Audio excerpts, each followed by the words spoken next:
What is the currency of life?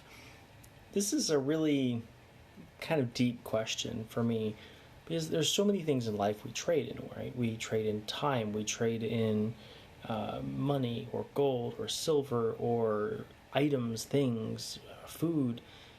But is that really the currency of life? And Richard Bandler had a really interesting quote.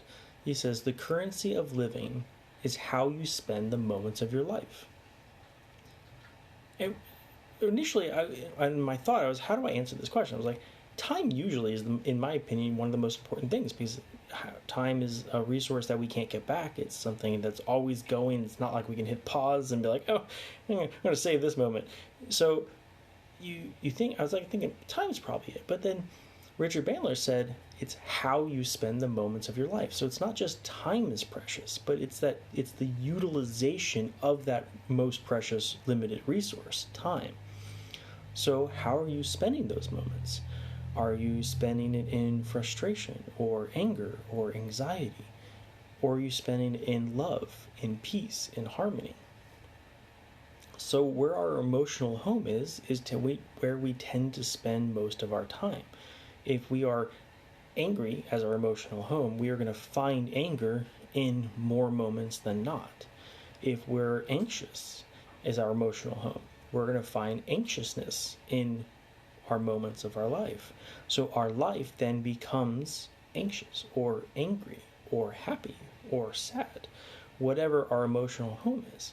So pay attention to those little moments. What is your emotional home?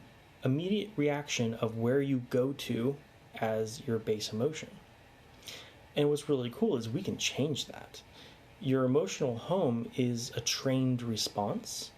It's probably a reaction to something that has happened to you in life, either to protect yourself or maybe because you didn't know any better in a childhood event.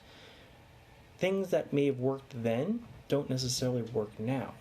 One of the examples I saw was this gentleman created a sense of stuttering. And he happened to be watching a show where a character in that show was stuttering to kind of protect himself from a violent scenario. And his parents were fighting. So he emulated that TV show as a toddler, or I think young age, less than 5. And so he started stuttering. And then the parents were like, oh, what do we do? And then they stopped fighting. And that's a really great response for a child. But now he's in his 30s and he's still stuttering. Think about that. It's a behavior that he learned that he never grew out of. And there's so many behaviors that we have that aren't useful anymore. They may have been useful at one point, but maybe they're no longer serving us. And those create our emotional home. And wherever we're bringing that home with us, or wherever we are, we're bringing that home with us. So keep an eye. Where is your default emotion go to? Is it anger, frustration, happiness, awe? And then figure out where you want it to be. And then start tweaking it towards that direction. Because all it takes is little changes. The subconscious is so powerful. All we need to do is usually just like little self-corrections or course corrections, and then the world changes. Because our world is what we interpret it.